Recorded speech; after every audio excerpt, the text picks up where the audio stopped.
சந்தி டிவி நேயர்களுக்கு வணக்கம். சந்திப்புகள் அப்படின்னாலே ரொம்ப சுவாரஸ்யமானதா இருக்கும். அண்ட் சில சந்திப்புகள் நம்மள வந்து சிந்திக்கவும் வைக்கும். இன்னைக்கு நம்ம மீட் பண்ண போற டீம் வந்து ஒரு நல்ல ஒரு சிந்தனையை வளர்த்திருக்காங்கன்னே சொல்லலாம். இந்த படம் மூலமா வந்து ஒரு ஸ்ட்ராங்கான மெசேஜ். எல்லாரும் தூங்கிட்டு இருக்கும்போது திடீர்னு வந்து ஒரு தண்டனை வந்தா எப்படி நம்ம வந்து முழிச்சுப்போமோ அந்த மாதிரி வந்து ஒரு விழிப்புணர்வு நமக்கு தேவை அப்படின்ற ஒரு ஸ்ட்ராங்கான மெசேஜ் வந்திருக்க ஒரு 2 பேர். இவங்களை பத்தி சொல்லணும்னா இவங்களுடைய படங்கள் எல்லாத்துலயுமே வந்து ஒரு சொசைட்டிக்கு ஓரியன்டான ஒரு மெசேஜும் இருக்கும், பண்ற படங்கள் நல்லதாகவும் இருக்கும் அப்படின்னு சொல்லலாம். Very happy to welcome actor, producer, Mr. Surya, along with director cum producer, Pandya Raj, along with the Kutti Chuttis. Hi. எப்படி இருக்கீங்களா? சோ எப்படி இருக்கீங்க சார்? நல்லா இருக்கேன். எப்படி இந்த டீம் வந்து இங்கேயே வந்து இவ்வளவு இது பண்ணிக்கிட்டு இருக்காங்க, எப்படி நீங்க ஷூட் அப்ப எப்படி சமாளிச்சீங்க ஒரு படமா இவங்க பண்றதுக்கு? இவங்க இடத்துல நாங்க கொஞ்சம் வேலை செஞ்சுக்கிட்டோம். அண்ட் ஸோ இந்த குழந்தைங்களுடைய இந்த சிரிப்பை பார்க்கும்போது வந்து ரொம்பவே வந்து சந்தோஷமா இருந்தது. அண்ட் நம்மளால மறுக்க முடியாத ஒரு சோகம் வந்து ரீசெண்டா சென்னை ஃப்ளட்ல வந்து நிறைய அதிகமான மக்கள் வந்து பாதிக்கப்பட்டிருந்தாங்க. அண்ட் ரொம்ப பேர் ஒரு சோகத்துக்கு அப்புறமா தான் வந்து இந்த படம் வந்து ரிலீஸ் ஆகுது. ஸோ அதை பத்தி பேசும்போது நீங்க கூட லைக் எமோஷனல். எப்படி இந்த சென்னை இந்த ஃப்ளட்ல நீங்க கத்துக்கிட்ட பாடம் என்ன, இல்ல ஃபீல் பண்ண ஒரு விஷயம் என்ன? தமிழகத்தோட அடையாளமே, சென்னையோட அடையாளமே வந்து மனிதநேயமா மாறிடுச்சு. எங்கிருந்தோ எல்லாருமே யாருக்காவது எங்கேயாவது கஷ்டம் அப்படின்னா வந்து நீங்க எங்கேயோ தனியா இல்ல நாங்க இருக்கோம் அப்படிங்கிற மாதிரி எல்லாருமே ஒண்ணு சேர்ந்தது வந்து ஒரு பெரிய எடுத்துக்காட்டா இருந்தது. மத்த பேருக்கு, மத்த ஸ்டேஜ்ல இருக்கவங்களுக்கு எல்லாருமே வந்து ஒரு பெரிய எடுத்துக்காட்டா இருந்தது. திரும்பி நடந்துடக்கூடாது, எல்லாத்தையுமே சென்சிடைஸ் பண்ணிருக்கு. இதுக்கு நம்ம என்ன பண்ணலாம், எல்லாருமே ஒரு பிரச்சனைக்காக ஒண்ணு சேர்ந்தோம். இந்த மாதிரி இன்னொரு விஷயம் நடந்துடக்கூடாது, இன்னொரு வாட்டி நடந்துடக்கூடாதுங்கிறதுக்காக மறுபடியும் ஒண்ணு சேர வேண்டிய ஒரு கட்டாயம் இருக்கலாம். அப்பவும் மறுபடியும் ஒண்ணு சேரணும்.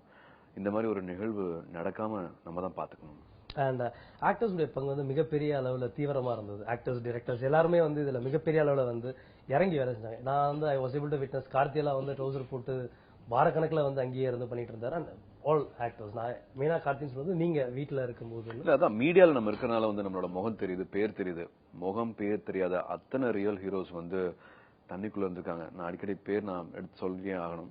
முகமது யூனஸ்ல இருந்து, பரத்ல இருந்து, ராதாமால இருந்து அத்தனை பேரும் வந்து நினைச்சு பார்க்க முடியாத அளவுக்கு வந்து உடனடியாக இறங்கி அவ்வளவு மாற்றங்கள் செஞ்சிருக்காங்க. சோ அந்த மாதிரி இருக்கவங்க எல்லாரும் திரும்பி கலைஞ்சு போயிடாம இந்த மாதிரி ஒரு நீடு இருக்குது, வரப்போகுது, இதுக்கு ஒரு ஆக்கப்பூர்வமா பாசிட்டிவா ஒரு விஷயம் சேஞ்ச் பண்ண முடியும், ஒரு கிரேட்டர் சென்னைக்காக ஒண்ணு கூட முடியும் அப்படின்னா மறந்துடாம ஒண்ணு சேர்ந்து ஒரு நல்ல விஷயத்த வந்து நிகழ்த்தி காமிக்கணும். அந்த மாதிரி நிறைய நிகழ்வுகள் நடந்துட்டு இருக்கு. தன்னலம் பார்க்காம, யோசிச்சு கூட பார்க்காம எந்த தண்ணியில வேணாலும் இறங்கலாம் அப்படின்னு இறங்கி ஒவ்வொரு லைஃபையும் காப்பாத்தின ஒவ்வொருத்தருக்கும் எவ்வளவு நன்றிகள் சொன்னாலும் பத்தாது. நிச்சயமா. அண்ட் அந்த இடத்துல எல்லாருமே ஒண்ணு கூடி இருந்தோன்னே சொல்லலாம். அந்த ஸ்பிரிட் தான் நம்மளை காப்பாத்துச்சுன்னு சொல்லலாம். சோ இந்த ஃப்ளட்டுக்கு அப்புறமா ஒரு வர மிகப்பெரிய ஸ்டாருடைய பேனர்ல வர ஒரு படம் தான் பசங்க 2. சோ எப்படி இந்த பசங்க 2 ஆரம்பிச்சது? ஏன்னா முதல்ல வந்து சூர்யா அப்படின்ற இந்த இமேஜ்ல வந்து ஒரு படம் வரும்போது அப்படின்ற போது ஒரு 10-15 சுமோ பறக்க ஒரு 5 பக்கத்துக்கு வசனம் இருந்து இந்த மாதிரிலாம் கதை வந்து சொன்னா எல்லாரும் ஓகே ஆயிரும் அப்படின்னு தான் நினைச்சுக்கிட்டு இருந்தாங்க. பட் பாண்டியராஜ் ஒரு தேசிய விருது பெற்றவர், அவருடைய படங்கள் எல்லாமே வந்து ரொம்ப ஆரவாரம் இல்லாம வந்து நீட்டான ஒரு படம் வந்து எடுக்கிறவர். எப்படி இந்த இது காம்படிஷன் ஸ்டார்ட் ஆச்சு? படத்துல அவ்வளவு சும்மா பறக்க விட்டுனான்னு எனக்கு தெரியல. பட் ஒவ்வொரு படமும் வந்து ஒரு வித்தியாசமான முயற்சியா இருக்கணும் அப்படின்னு தான் வந்து நான் எடுத்து பண்ணிட்டு இருக்கிறது. பொழுதுபோக்கு சித்திரம், எஸ், கமர்ஷியலா வந்து எல்லாரும் பார்க்க வேண்டிய படமாவும் பொழுதுபோக்கு சித்திரமாவும் இருக்கணும். அடுத்த கட்டம் என்ன அப்படிங்கிற யோசிக்கிற மாதிரியான படமா இருக்கணும் அப்படின்ட்டு நான் நடிக்கிற படங்கள் வந்து அப்படியே அமைஞ்சிருச்சு. கதை சொல்ல வரங்களும் இல்லைங்க, இது சாதாரண ஸ்கிரிப்டா இருக்குது, நம்ம இன்னும் அடுத்ததுக்கு போகலாம், இது வரைக்கும் யாரும் தொடாத ஒரு தாட்டா இருக்கலாம் அப்படின்னு பண்ணதான் இதுக்கு முன்னாடி பண்ண சில படங்கள். பட் ப்ரொடக்ஷன் வரும்போது சரியா நிறைய நல்ல சப்ஸ்டன்ஸ், நிறைய கான்செப்ட்ஸ்ல வந்து என்ன பூத்த முடியலையோ, இல்லாட்டி நான் இருக்க முடியலையோ, என்னால வந்து அந்த கதை மாறிடுதோ, நான் இருக்கணும்னு அவசியம் இல்லை, பட் நான் அதை ப்ரொடியூஸ் பண்ணலாமே, நான் அந்த படம் வெளிவரதுக்கு நான் ஒரு காரணமா இருக்கலாமே, எனக்கு பிடிச்ச படங்கள் பண்ணலாமே, சினிமா எனக்கு நிறைய நல்லது செஞ்சிருக்கு அப்படின்னா நான் திரும்பி சினிமாவுக்கு என்ன கொடுக்க முடியும் அப்படின்னு யோசிக்கிற விஷயங்கள் தான் வந்து 2D என்டர்டெயின்மெண்டா மாறிச்சு. அதுல எங்க வேக்யூம் இருக்கு, எந்த கதைகள் இன்னும் தொடப்படல, நம்ம சொசைட்டிக்கு, நம்ம மக்களுக்கு எது ரொம்ப நாளா பேசப்படாம இருக்குது, திரையில வராம இருக்கு அப்படின்னு யோசிக்கும் போது முதல்ல ஆக்சுவலா ஆரம்பிக்க வேண்டிய படம் வந்து கிட்ஸ் பிலிம் தான் நினைச்சேன். அதுல இந்த டாபிக்கோட இவ்வளவு அழகா ஒரு கதை அம்சத்தோட ரெடியா ஒரு 2.5 வருஷம் ஒர்க் பண்ண ஸ்கிரிப்டோட 2 பேரும் கை கோத்துட்டு இந்த படத்தை பண்ணலாமே அப்படின்ட்டு பாண்டியராஜன் சார் வரும்போது எனக்கு வேண்டாம்னு சொல்றதுக்கு எந்த காரணமும் கிடையாது. ஸோ அப்படி ஆரம்பிச்சதுதான் பசங்க 2. பசங்க பாண்டியராஜ் அப்படின்ற ஒரு டேகே வந்து உங்களுக்கு இப்ப கிடைச்சிருச்சுன்னே சொல்லலாம். எப்படி இந்த குட்டீஸ் எல்லாம் எப்படி வச்சீங்க, எப்படி கண்ட்ரோல்டா வச்சீங்க, எப்படி ஷூட்டிங்லாம் நடந்தது? பசங்கள்ல வந்து கிராமத்து குழந்தைகள் அப்படிங்கும்போது அவங்க கூட கொஞ்சம் ஒரு பயம் இருக்கும், ஒரு தயக்கம் இருக்கும். இவங்களுக்கு அதெல்லாம் எதுவுமே கிடையாது. ஸோ வந்து ரொம்ப ஃப்ரெண்ட்லியா, ரொம்ப கேள்வி இல்லாத தாராளமா கேட்டுக்கிட்டு இது பண்ணுவாங்க. ஸோ இன்னொன்று நம்ம வந்து ஸ்பாட்ல வந்து ரொம்ப ஒரு கோமாளித்தனமா இருந்தா அப்படின்னா அவங்களுக்கு ரொம்ப பிடிக்கும். அதனால கிட்டத்தட்ட இந்த கேரக்டர் செலக்ட் பண்றதுக்கு தான் கொஞ்சம் டைம் ஆச்சு. என்னன்னா ஒரு 200 குழந்தைகளுக்கு மேல பார்த்து இது பண்ணி, பட் அவங்கள கிட்டத்தட்ட எங்க ஆஃபீஸ்லயே வச்சு அவங்கள டியூன் பண்ணும்போது ரொம்ப ஈஸியாகவும் இருந்தது. ஸோ அவங்க வந்து ஒருவேளை அவங்களுக்கு தான் கஷ்டமா இருந்திருக்கும். பசங்களுக்கு அப்புறம் பசங்க 2 ஒரு சீக்குவலா வரும், அந்த எக்ஸ்பெக்டேஷன், பசங்களுடைய எக்ஸ்பெக்டேஷன், அந்த மாதிரியான ப்ரெஷர் இருந்தது அவங்களுக்கு ஏதாவது? பயம் இருந்தது. என்னன்னா ஃபர்ஸ்ட் வந்து அது டைட்டில் ஹைக்கூ அப்படின்னு தான் வச்சிருந்தான். அது ரொம்ப பேருக்கு புரியவே இல்லை. அதுக்கு விளக்கங்கள் சொல்றதே எனக்கு பெரிய வேலையாகவும் இருந்தது.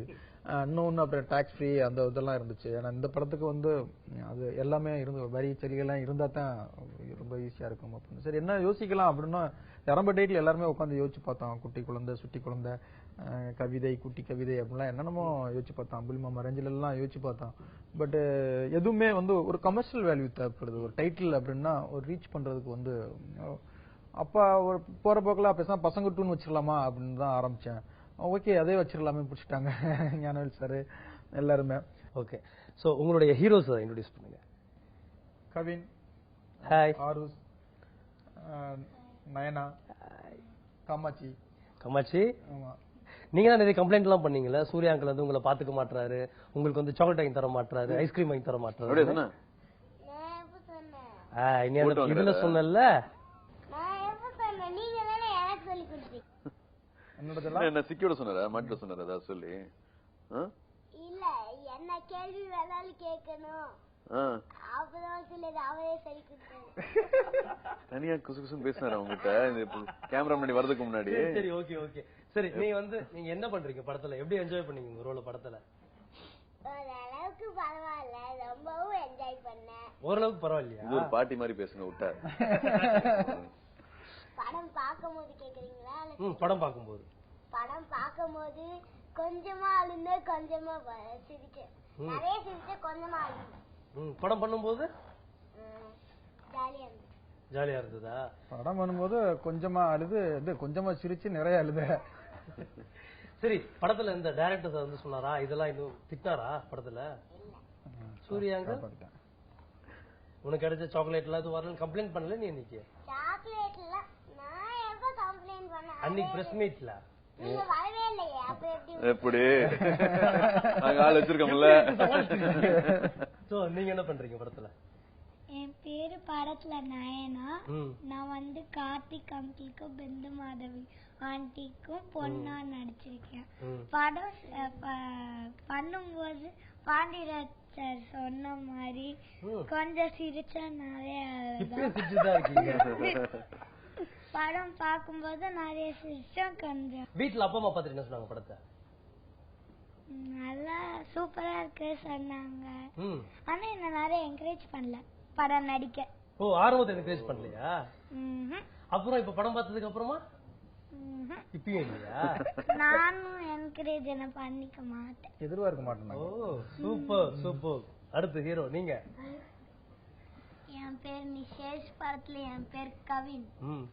இந்த படத்துல நான் மெயின் ரோல பண்ணிருக்கேன். அந்த மாதிரி கேரக்டர்ஸ் எல்லாம் வந்து பாத்தீங்களா? இதுக்கு முன்னாடி அந்த மாதிரி இருக்க, அந்த மாதிரி பண்றது, ஹைப்பர் ஆக்டிவா பண்றதுலாம் தெரிஞ்சுக்கிட்டீங்களா? நான் வீட்டுல அப்படிதான் இருப்பேன். ஓ, நீங்க இருக்கிறத அப்படியே எடுத்துட்டாங்களா? சரி, நீங்க அப்படி இருக்கும்போது வீட்டுல என்ன சொல்லுவாங்க உங்களை? சேட்டை அருந்த வாழ். அப்புறம் சொந்தக்காரங்க என்ன சொல்லுவாங்க? சொந்தக்காரங்களா வந்து வீட்டுல இருந்து வீட்டுக்கு குதிச்சுட்டே இருப்பேன். ஏங்க உங்க பையனுக்கு வேற கால் கை வச்சு விட்டேன் எப்படி இருக்கும் யோசிச்சு பாருங்க கேட்பாங்க. அப்புறம் வீட்டுல என்ன சொல்லுவாங்க அதுக்கு? வீட்டுல வந்து ஏன்டா எல்லாரும் வீட்டு மேலயும் குதிச்சு குதிச்சு திட்டு வாங்குற, எங்க மனம் தானே போது கேட்பாங்க. சோ கிறுக்கிருக்கீங்களா? வீட்டுல எல்லாம் கிறுக்கிருக்கீங்களா? செவுத்துல எல்லாம் கிறுக்கிருக்கீங்களா? தண்ணி எல்லாம் எடுத்து அடிச்சிருக்கீங்களா மேல இருந்து? யார் மேலேயாவது அடிச்சிருக்கீங்க? என்ன சொல்லுவாங்க அப்படி பண்ணும்போது? யார் வச்சா யார் வச்சா இல்ல யாச்சும் இப்ப வெளியே வருவாங்களா, அப்ப அவங்க கிட்ட பாத்து கேட்கலன்னு சொல்லுவாங்க. சோ இந்த படமா வந்ததுக்கு அப்புறமா உங்களை சுத்தி இருக்கவங்க, உங்க வீட்டுல இருக்கவங்க எல்லாம் என்ன சொன்னாங்க படம் பார்த்துட்டு? நீங்க அப்ப பண்ற சேட்டை அருந்த வாழ்க்கை இப்ப என்னவா சொல்றாங்க? எல்லாரும் பயங்கரமா சிரிச்சாங்க, முக்கியமா எங்க தாத்தா பாட்டி. எல்லாருமே சிரிச்சாங்க. அண்ட் உங்களை வந்து சொல்லலையா, இப்போ நாங்க ஆரம்பத்துல வந்து அருந்தவாளன் சொல்லிக்கிட்டு இருந்தோம், பட் இப்போ நீங்க பண்றதெல்லாம் வந்து இனிமே அப்படி சொல்ல மாட்டோம்னு ஏதாவது சொன்னாங்களா உங்ககிட்ட? அடுத்து என் பேர் அருஷ், இந்த படத்துல என் பேர் அபிமன்யு. ரொம்ப புத்திசாலியான ஒரு ஆள் இந்த படத்துல. நிஜத்துல எப்படி? நிஜத்துல அவ்வளவு புத்திசாலிலாம் இல்ல, கம்மிதான். ஆனா ஓகே, ஓரளவுக்கு. சோ இப்போ வந்து நீங்க இவ்வளவு நாள் வந்து சூர்யா கூட பழகிருந்தீங்கல்ல, இப்ப நிறைய கேள்வி நான் கேட்கணும்ல, நீங்க சூர்யா அங்கிள்கிட்ட கேட்கணும் அப்படின்னா என்ன கேட்பீங்க? நான் கேட்பேன். ஆரம்பிச்சுட்டீங்களா? நீங்க தியாவுக்கு சமைச்சு தந்திருக்கீங்களா? சமைச்சு தந்திருக்கீங்களா? இல்ல, சமைச்சு தந்தது இல்லையா? ஜோ ஆண்டி உங்களை அடிச்சிருக்கோம். கொஞ்சம் ரகசியம் தான், சொல்ல முடியாது. கேள்வி கேட்க சொல்லக்கூடாது, பதில் சொல்லிருக்க. கிட்டத்தட்ட அடிக்க வந்திருக்காங்க, நான் அடியை மட்டும் வாங்காம நான் எஸ்கேப் ஆயிடுவேன். அப்படியே டப்புன்னு காலில் விழுந்துருவேன். நீங்க சொல்லுங்க. நீங்க வந்து பேன்ஸ்க்காக தானே பணம் எடுத்தீங்க, அதை பார்த்து ஏன் பேன்ஸ் திருந்தவே இல்லை இன்னும்? அது பேன்ஸ் இல்லமா, fans. Fans are parents? Parents. சரி நீ கேளுங்க, உங்க கேள்வி கேளுங்க. ஃபர்ஸ்ட் கேளுங்க, பேரண்ட்ஸ் நல்லா கேளுங்க, அப்பதான் உங்க அம்மாக்குள்ள வரைக்கும். நீங்க பேன்ஸ்க்காக படம் எடுத்தும் அதை பார்த்தும் அம்மா ஏன் வீட்டுல போய் திட்டுறாங்க? நல்ல கேள்வி. எல்லா குழந்தையும் கேள்வி கேட்கறதுக்கு இப்பதான் அவங்க சார்பில் அவ கேட்க. நீ கொஞ்சம் அதுக்கும் மேல போயிருப்பேன்னு நினைக்கிறேன். நல்லபடியா தான் இருக்கணும்னு நினைச்சிருப்பாங்க. நீ போய் என்ன பண்ண வீட்டுல? வீடு ஃபுல்லா வந்து பேப்பரா அப்படி பிச்சு போட்டு விட்டியா? அப்புறம் செவத்துல எல்லாம் கிறுக்கிருக்கியா? பாருங்க என்ன பேச்சுதுன்ட்டு. செவத்துல கிறுக்கினால திட்டுவாங்க. இன்னும் திட்டுறாங்களா? ஆமா. படம் பார்த்துமா திட்டுறாங்க? இது ரொம்ப என்ன செய்வாங்க? பேரண்ட்ஸ் வீட்ல அதுதானே. அதானே வேலை உங்களுக்கு. நீ அவங்களுக்கு அட்வைஸ் பண்ணி இருப்பியா, இன்னொரு வாட்டி ரெண்டாவது வாட்டி படம் பாரு அப்படின்ட்டு? அதெல்லாம் சொல்லியா? அப்பா எப்பவுமே என்ன பார்த்து வெளியே கூட்டு போறேன்னு சொல்லிட்டு ஏமாத்தி விட்டுருவாரு. அப்படிதான் நான் படத்துல நான் வந்து மால் கூட்டு போ, வேற உன் ஃபேன் நடிக்கிறது எல்லாம் படம் எல்லாம் மாலை கூட்டு போய் காமிக்கிறல்ல, நான் நடிச்ச படம் மட்டும் பூந்தமல்லி தேட்டர்ல போய் காமிப்பியா? காமிப்பேன்னு சொன்னா அடுத்த நாள் வந்து அங்க எல்லாம் மல்லின் டிக்கெட் எல்லாம் ஃபுல்லு அப்படி சொல்லிட்டாரு. அதனால நீங்க போய் மால்ல படம் பார்க்கவே இல்லையா இன்னும்? நாளைக்குதான் போய் பார்க்கணும் அப்படி ப்ராமிஸ் பண்ணிருக்காரு. சார் அடுத்து பசங்களுக்கு ஒரு படம் எடுக்கு சார். பாவமா இருக்காங்க சார். பேரண்ட்ஸ் நினைச்சா எனக்கு கொஞ்சம் பாவமா தான் இருக்கு. இது மாதிரி ஒரு கம்பல்சரி வீட்ல உங்களுக்கு நீங்களும் ஃபேஸ் பண்ணிட்டு இருப்பீங்கல்ல, கிட்ஸ் வீட்ல வச்சு பார்த்துட்டு இருக்கும்போது? கண்டிப்பா. உங்களோட ஃபேவரட் ஃப்ரெண்ட் யாரு? என் ஃபேவரட் ஃப்ரெண்டா நிறைய பேர் இருக்காங்க. ஸ்கூல் டேஸ்ல இருந்து, காலேஜ் டேஸ்ல இருந்து, வீட்டு பக்கத்துல இருந்து இப்ப வரைக்குமா? நீங்க தான்டா அப்படி வச்சுக்கலாம். நிறைய பேர் இருக்காங்க, நிறைய பேர் ரொம்ப தேவை. உங்களை விட ஒரு வயசு 2 வயசு பெரியவங்க உங்க ஃப்ரெண்டா இருந்தா ரொம்ப நல்ல விஷயம். ஏன்னா 2 பேரும் ஒரே தப்பு பண்ணிட்டு இருக்க மாட்டீங்க. ஒரு வாட்டி தப்பு பண்ணிட்டாருன்னா இது பண்ண வேண்டாம் மேபின்னு அவருக்கு சொல்ல வாய்ப்பு இருக்கு. ஒரு நல்ல ஃப்ரெண்டு எப்பவுமே உங்களை விட ஒரு 4-5 வயசு மூத்தவரா இருந்தா ரொம்ப நல்லா இருக்கும். சூர்யா சார், நீங்க நடிச்ச படத்துல உங்களுக்கு பிடிச்ச படம் என்னது? நான் இல்ல, ஒரு படமும் ரொம்ப முக்கியமான படம். டிப்ளமேட்டிக்கா நான் பேச வைக்காத.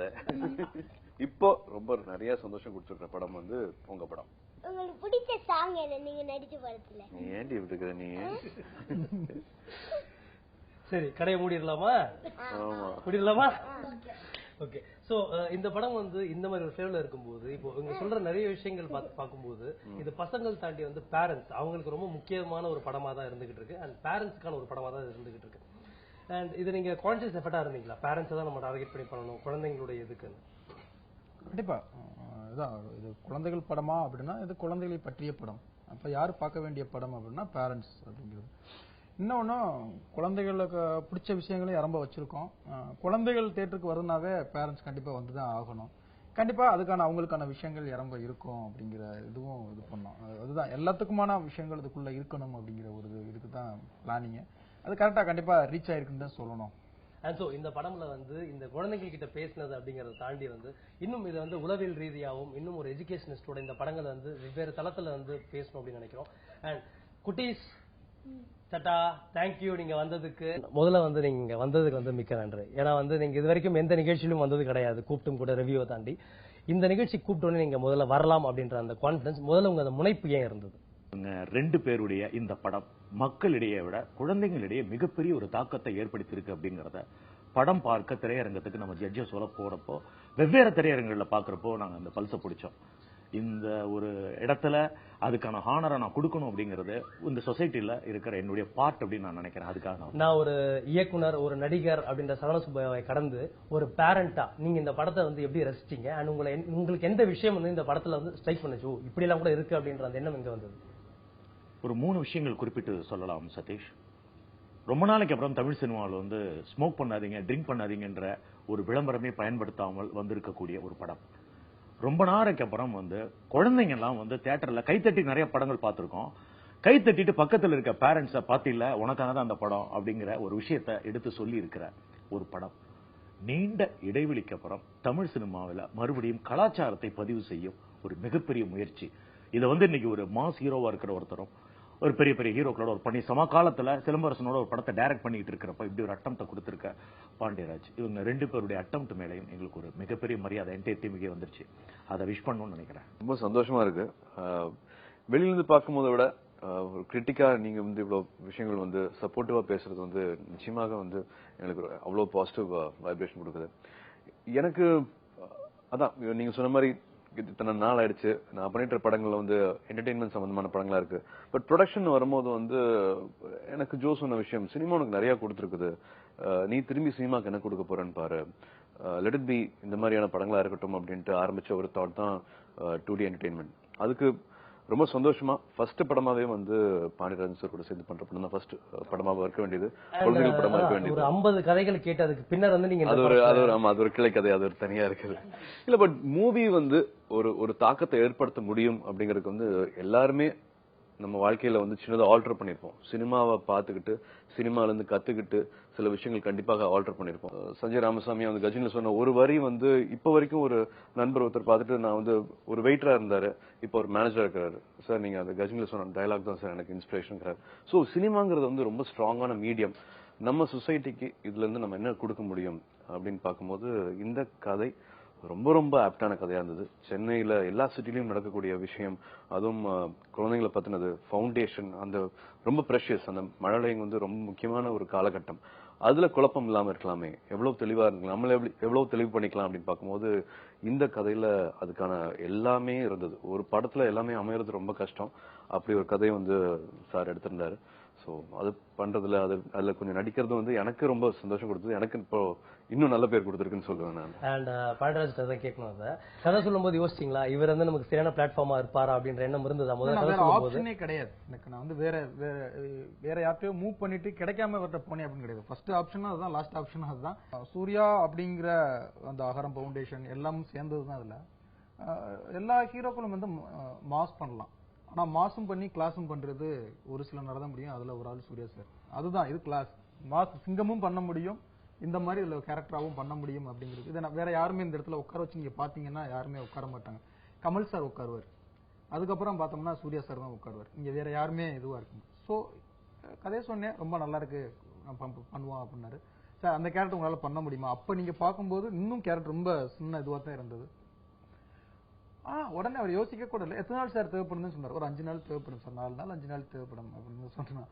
பட் குழந்தைகளுக்கு வந்து ரொம்ப, ஏன்னா இந்த ஒரு 200-300 குழந்தைகளை வந்து நான் இந்த படத்துக்காக ஆடிஷன் பண்ணும்போது இது பண்ணிருப்போம்.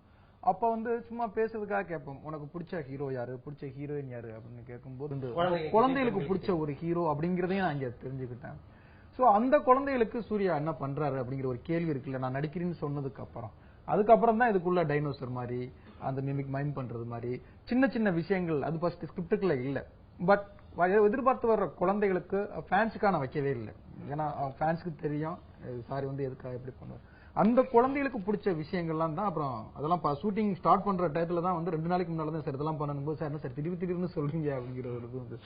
சோ சார் உள்ள வரும்போது இன்னும் அந்த விஷயங்கள் ஸ்கிரிப்ட் ஆகவும் இறம்ப அவரும் சாரும் இறம்ப அவுட்புட் கொடுப்பாரு. தியா இப்படி கேட்கும் சார், தேவ் இப்படி கேட்பான் சார், ஜோ இப்படி ஒரு எங்க கதை சொல்லிக்கிட்டு இருக்கும்போது சார் என் குடும்பத்துக்குள்ளயும் இப்படித்தான் இருந்தது. ஏன்னா நான் வந்து ஏன் சார் என் பையன் இப்படி பண்றான், இந்த படத்தோட பெரிய இன்ஸ்பிரேஷன் சொன்னா என் பையன் அன்புக்கரசு சொல்லுவேன். ஏன்னா அவன் வந்து கிட்டத்தட்ட ஹைப்பர் ஆக்டிவ் தான். ஒரு இடத்துல உட்கார மாட்டான், துருன்னு பயங்கர கம்ப்ளைண்ட். எங்க போனோம்னாலும் ஆக்டிவா, நான் ஆக்டிவா இருக்கான்னு தான் நினைச்சிட்டு இருக்கேன். அவரும் பெரிய ஷேர் பண்ணி தான் அது அப்படி வந்துருக்கு. நான் ஒரு அடுத்து இதுக்கு தான் வரணும். மேம், இப்போ இவ்வளவு நேரம் வந்து உங்களை கூப்பிட்டு வந்து இந்த கான்வர்சேஷன் பார்க்க வச்சதுக்கு ரீசன் என்னன்னா, இந்த மாதிரியான ஒவ்வொரு குழந்தைங்களுக்கும் வந்து ஒவ்வொரு பிரச்சனைகள் வந்துட்டு இருக்கு. ஒரு உளவியல் ரீதியெல்லா வந்து நீங்க எப்படி இந்த படத்தை பாக்குறீங்க, அண்ட் குழந்தைங்க கிட்ட அந்த வித்தியாசத்தை முதல்ல எப்படி தெரிஞ்சுக்கணும்? இந்த கதை பிரகாரம் பார்த்தோம்னா கவுன்சிலிங் சொல்றது வந்து பெற்றோர்களுக்குங்கிற மாதிரி தான் வந்திருக்கு, கதை அமைஞ்சிருக்கு.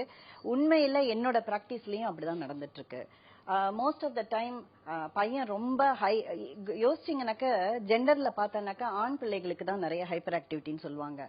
உண்மையா சொன்னா அவங்களுக்கு எனர்ஜி, இவர் சார் சொன்ன மாதிரி, பாண்டியராஜ் சார் சொன்ன மாதிரி ஹை எனர்ஜி, அதே மாதிரி தெரிந்து கொள்ளும் ஆர்வம், எல்லாத்த பத்தியும் கேள்வி கேட்டுட்டே இருப்பாங்க. அது சொல்லக்கூடிய பொறுமையும் சகிப்புத்தன்மையும் பெற்றோர்களுக்கும் இல்ல, பள்ளிக்கூடத்துல டீச்சர்ஸ்க்கு டைமும் இல்ல. பிகாஸ் ஸ்டூடெண்ட் டீச்சர் ரேஷியோ வந்து ரொம்ப அதிகமா இருக்கிறதுனால ஒரு கிளாஸ்ல ஒரு 55 ஸ்டூடெண்ட்ஸ் வச்சாங்க அப்படின்னாக்க அந்த ஒரு டீச்சரால மேனேஜ் பண்ண முடியாது. சோ எந்த பிள்ளை துருன்னு இருக்கோ அந்த பிள்ளைய அடக்கி உட்காத்தி வைக்கணும் தான் உங்களுக்கு தோணும். சில பள்ளிக்கூடங்கள்ல, சில பிரைவேட் ஸ்கூல்ஸ்ல எல்லாம் வந்து 1:10, 1:15, 1:20 ரேஷியோஸ் வைக்கிறாங்க. அந்த மாதிரி இருக்கும்போது அந்த பிள்ளைகள் ஆட்டோமேட்டிக்கா அவங்களோட பிஹேவியர், சம்டைம்ஸ் அந்த பிள்ளைகள் துருன்னு இருக்கிறது கூட இல்ல, அட்டென்ஷன் சீக்கிங் பிஹேவியர்னு நம்ம சொல்லுவோம். அதாவது நான் என்ன பண்ணினா அந்த குழந்தை, என்னுடைய பெற்றோரோ என்னோட ஆசிரியரோ இல்ல பெரியவங்களோ என்ன பார்க்க போறாங்க, என்ன கவனிக்க போறாங்க அப்படிங்கும்போது அவங்களுக்கு பாசிட்டிவ் பிஹேவியர் பண்ணினா கிடைக்கும் அப்படிங்கிற எண்ணம் எல்லாம் அதுக்கேத்த பக்குவம் கிடையாது. நெகட்டிவ் அட்டென்ஷன் சீக்கிங் பிஹேவியர்ல தான் சத்தம் போடுறது, அம்மா போன்ல பேசும்போது, டிவி பார்க்கும்போது, சேனலை மாத்தும்போது சம்திங் தட் இஸ் டிஸ்ரப்டிங் அப்படின்னு தான் பண்றாங்க. அதை வந்து நம்ம மிஸ் இன்டர்பிரேட் பண்ணும்போது தான் அதை வந்து ADHDயோ இல்ல அட்டென்ஷன் டெபிசிட் டிசார்டரோ சொன்னதை கேட்கவே மாட்டேங்கிறான்னு சொல்லும்போது இதெல்லாம் வந்து நம்ம லேபிளிங். இப்போ நம்ம திரைப்படங்கள் வந்து நிறையவே வந்து இந்த மருத்துவத்துறையில இருக்கக்கூடிய டிசீஸ் சார்ந்து சில விஷயங்கள் வந்து வெளில சொல்லக்கூட வராது, அந்த இங்கிலீஷ் டேர்ம்ஸ் எல்லாம் வாயிலேயே வராது. பட் அதை கண்டுபிடிச்சு ஒரு படமா பண்றாங்க. அண்ட் இப்போ நீங்க பார்த்த கேசஸ்ல இப்ப இந்த ADHD நீங்க எப்படி இதை வந்து இன்னும் புரியுற மாதிரி எளிமையா மக்களுக்கு வந்து எப்படி சொல்லுவீங்க? நிச்சயமா பேரண்ட் கவுன்சிலிங் இப்ப இவங்க பண்ணிருக்கிறது வந்து sensitising and bringing awareness to the public, to the parents. அது வந்து ஒரு பாராட்டத்தக்க வேண்டிய விஷயம்.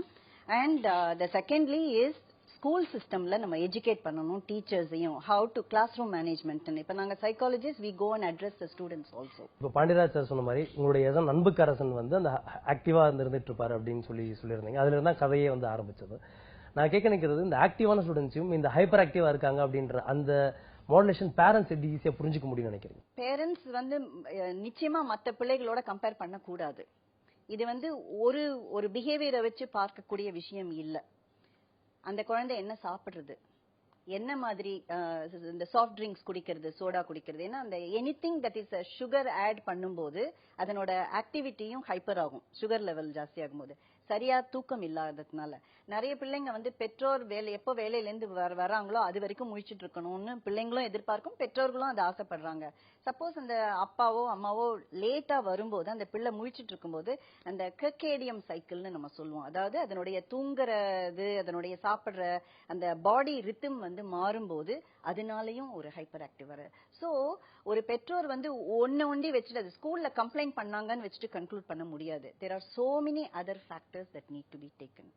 ஓகே, ஸோ இது மாதிரி பல விஷயங்களை வந்து சேர்த்ததுதான் இந்த ஒரு ஃபேக்டர் அப்படின்னு சொல்லுவீங்க. அண்ட் சரவணசுபே சார் கேட்க விரும்புறேன், பேரண்ட்ஸ் அவங்க வந்து உள்ள வந்து பார்க்கணும்னா என்ன ஒரு ரீசன் இதுல இருக்குன்னு சொல்லுவாங்க? இதை வந்து நான் சொல்றதை விட தயவுசெய்து தியேட்டர்ல போய் படத்தை பாருங்க, பேரண்ட்ஸ் போய் பாருங்க. ஏன்னா முதல்ல உங்களுக்கு இப்படி ஒரு படம் கிடைக்கிறதே வந்து 30 தான் கிடைக்கிறது. இந்த சந்தர்ப்பத்தை மிஸ் பண்ணாதீங்க. இது ஒரு எக்ஸிபிஷன் மாதிரி இருக்கு சார். தியேட்டர்ல போய் பாருங்க, 2 நாளா எக்ஸிபிஷன்ல மட்டும்தான் அந்த கிரௌட் பார்க்கலாம். அப்படியே ஃபேமிலியா பேக்கடா வந்து உட்கார்ந்துருக்காங்க. ரொம்ப ஆச்சரியமா இருக்கு. இதே மாதிரி எல்லா இடத்துலயுமே அப்படிதான் இருந்துட்டு இருந்தது. உங்களுக்கு தனிப்பட்ட முறையில ஏதாவது வந்து இந்த படம் பார்த்தாங்க, எனக்கு இந்த இடத்துல இது ஃபீல் ஆயிருச்சு அப்படின்ற மாதிரி கருத்துக்கள் உங்ககிட்ட பகிர்ந்தாங்களா? இல்ல, படம் பார்த்துட்டு இந்த சீன் பிடிச்சது, இந்த டயலாக் பிடிச்சது அப்படின்னு சொல்றது வந்து ஏராளமா இருக்காங்க. அதாவது கணக்கிலேயே வைக்க முடியாது, அந்த அளவுக்கு வந்து ஃபீட்பேக்ஸ் வந்துட்டு இருக்கு. பட் எல்லாருக்குமே தேங்க் பண்ணணும், நம்ம சென்சார் போர்டுல இருந்து எல்லாருமே தேங்க் பண்ணணும். எல்லாத்தையுமே அப்ரூவ் பண்ணாங்க, எல்லாமே நல்லா இருக்குன்னு சொன்னாங்க. அண்ட் இப்போ வந்து நிறைய பேர் வந்து உங்ககிட்ட பகிர்ந்துட்டாங்க, அதே மாதிரி நிறைய பேர் வந்து ஃபீட்பேக்கா நம்ம தந்தி டிவிக்கும் கொடுத்துக்கிட்டு இருக்காங்க. சில பேர் என்ன சொல்லியிருக்காங்கிறத பார்க்கலாமா? எனக்கு இதே மாதிரி பேர குழந்தைகள் இருக்காங்க. இதுல வர்ற மாதிரியே நான் பல டாக்டர்கள், பல பள்ளிக்கூடத்துல போய் பல டீச்சர்கள்ட்ட எல்லாம் கேட்டிருக்கிறேன். அங்க எனக்கு இந்த மாதிரியே அனுபவம் கிடைச்சது. ஆனா அதனால கொஞ்சம் நம்பிக்கை இழந்து இருந்தாலும் பேரன்கள் நல்லபடியா வந்துருவாங்கங்கிற ஒரு நம்பிக்கையை மாத்திரம் வச்சுக்கிட்டு பிரேயர் பண்ணிட்டு இருந்தோம். அதுக்கு ஒரு உற்சாகம் கொடுக்கற மாதிரி இந்த படம் அமைஞ்சிருக்குது. பையன் 6 year old, அவனுக்கு ADHD இருக்கு. இந்த மாதிரி தான் ட்ரீட் பண்ணணும் அப்படின்னு இதை பார்த்த பிறகு நிறைய விஷயங்கள் தெரிஞ்சுக்கிட்டேன். முன்னாடி தாரே ஜமீன் பர்னு ஒரு ஹிந்தி படம் வந்தது, அதை விட இது பெட்டரா இருக்குன்னு தான் சொல்லுவேன். ஏன்னா நம்ம கரு உருவானதுல இருந்து நம்ம எப்படி இருந்துகிட்டா நம்ம பிள்ளைங்களுக்கு ADHD வராதோங்கிற ஒரு மிக ஒரு அருமையான ஒரு மெசேஜ். எப்படி இதை பிடிச்சிங்க? இது ரொம்ப ரொம்ப தேவை இந்த லைஃப், இந்த டயத்துக்கு இது ரொம்ப தேவை.